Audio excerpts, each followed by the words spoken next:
about every object in their collection.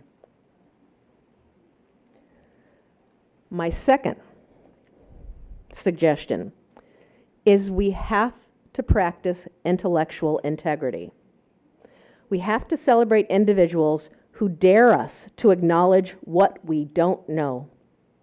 The trust our audience places in us is important. I don't know whether this is a critical issue in Taiwan and in China the way it is in the United States right now. The image on the screen is of a friend of mine, I don't know, Massili, you may know him. This is Maurizio Serracini, who's at work in the Palazzo Vecchio in Florence.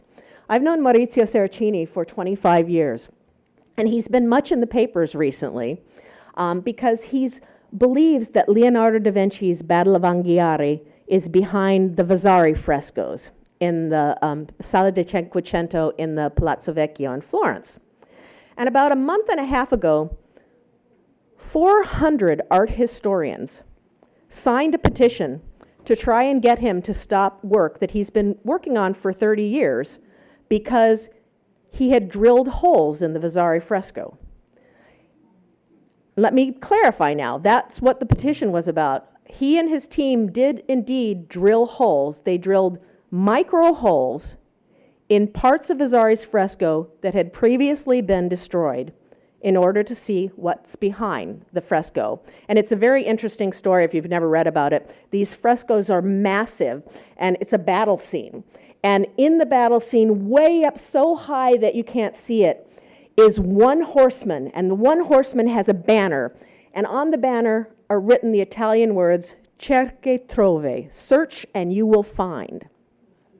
And we know, because he had done it in the past, that Vasari was reluctant to destroy works of great art, that he left a space between some of Masaccio's frescoes and a fresco he did so it would not be destroyed.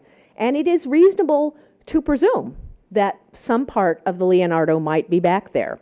And the interesting thing to come out of this controversy, and I think controversy is good, is an art historian, a colleague of mine, who said, maybe it's better if we don't know. In my book, that is not intellectual integrity. That's fear. That's fear that something that's the fear of a scientist or a humanities expert who says, I want my ideas to be right more than I want the truth.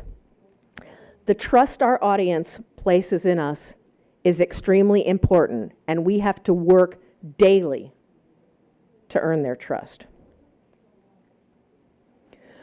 We have to preserve and care for the content that is already in our possession. That's not just the objects. We all know about the preservation, the importance of the preservation and care of objects. It's about the preservation of information. Now, we talk a lot in the museum world today about digital preservation, and it's extremely important. I'm all in favor of that.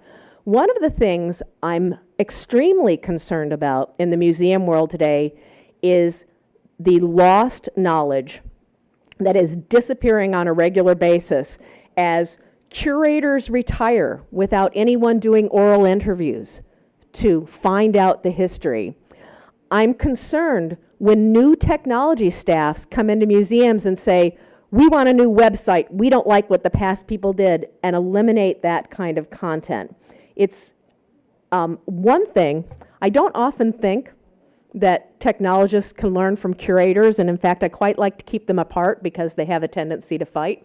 One thing I would like to tell the technologists in this world is that a curator might not like what a past curator has done, and they might come into a museum and they might change all of the labels and they might change attributions, but every curator I've ever met will make sure that those old attributions and those old labels and those old ideas are in the curatorial file. They know that you can't lose that material.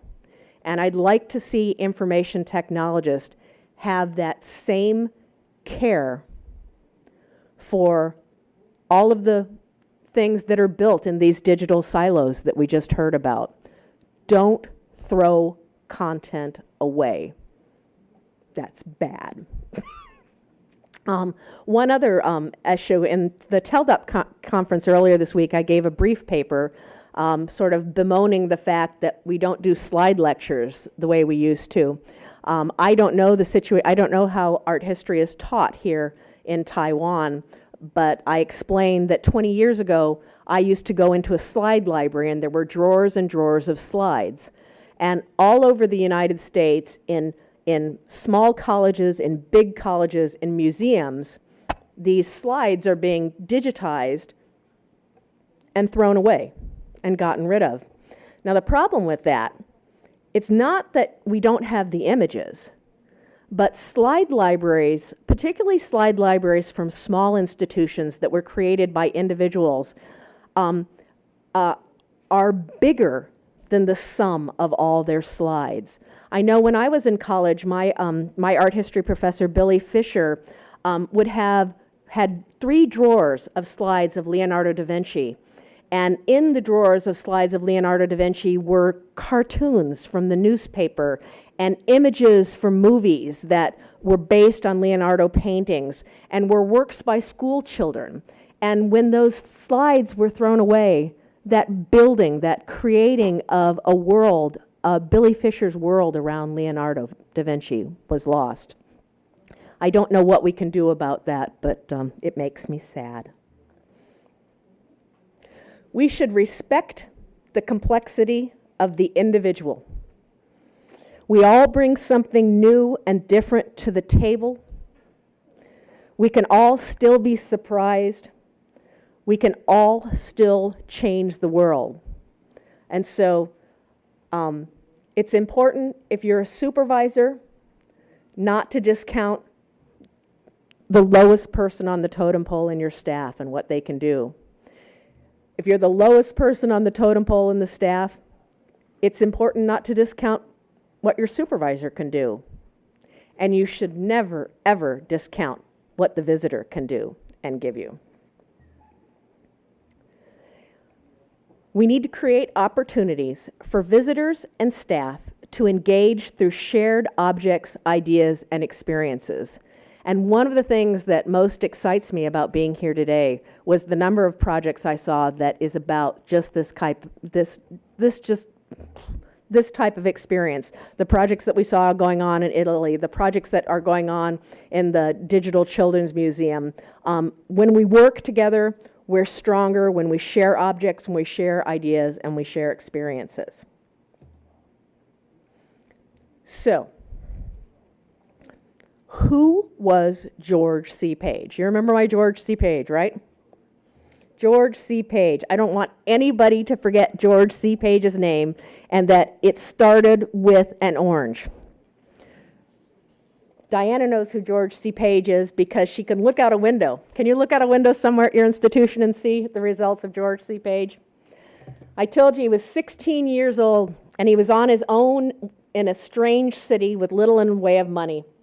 And he sent his oranges back to his mother, and he started this successful business. And actually, one of the things he did soon after he left home, he came to California. He really came to California, and he decided that was where he wanted to live. But he also decided that before I make that final decision, I ought to look around. And he spent the next year traveling all across the country, hitchhiking, working jobs when he needed to, and when he would get to a town, when he got to Chicago was famous for slaughterhouses, he went and found someone who could show him the slaughterhouse. If someone was making cars, he would go see cars. He went and he explored everything. He toured all the way around the country. He went north, and then he went down the coast to Florida, and he decided he didn't like the orange growing in Florida as well as he liked it in California. And he came through Louisiana, Alabama, and Louisiana, and Texas, all the way back to California, and he decided to stay in California. At that point, he's 17 and a half years old. With just enough money to pay for his room in the attic of a boarding house, and he heard about prehistoric bones being found in the La Brea tar pits. And he headed over to see them, only to discover there weren't any bones at the La Brea tar pits. They were pulled out, and they were taken 7 miles away to the Natural History Museum, which was quite a lot. And they were in storage, and it was very difficult to see them. He was so disappointed that he decided to do something about it. He felt that people ought to be able to see the bones in the place that they were found. It took him 50 years after his initial disappointment, but 50 years later, the George C. Page Museum at the La Brea Tar Pits opened to the public. And it almost didn't open. George C. Page gave the money for the museum. He worked with the architect. He planned the building. He presented the building to the Museum of Natural History in Los Angeles. And the trustees said, "Thank you very much. We aren't going to be able to open a museum for 3 or 4 years because we don't have any money for exhibitions and designs." And George C. Page said, "I don't think so." And so George C. Page hired exhibition designers, and he paid for everything inside the museum too. The George C. Page story started with an orange. Something rare and beautiful had come into his life when he was a little boy in Fremont, Nebraska. Our museums are filled with things that are rare and beautiful. Even now, your content could be inspiring the next George C. Page. They might be walking through your museum. They might be on Jules' Facebook page viewing those animations. We just don't know what's going to inspire them, and it's our job to inspire.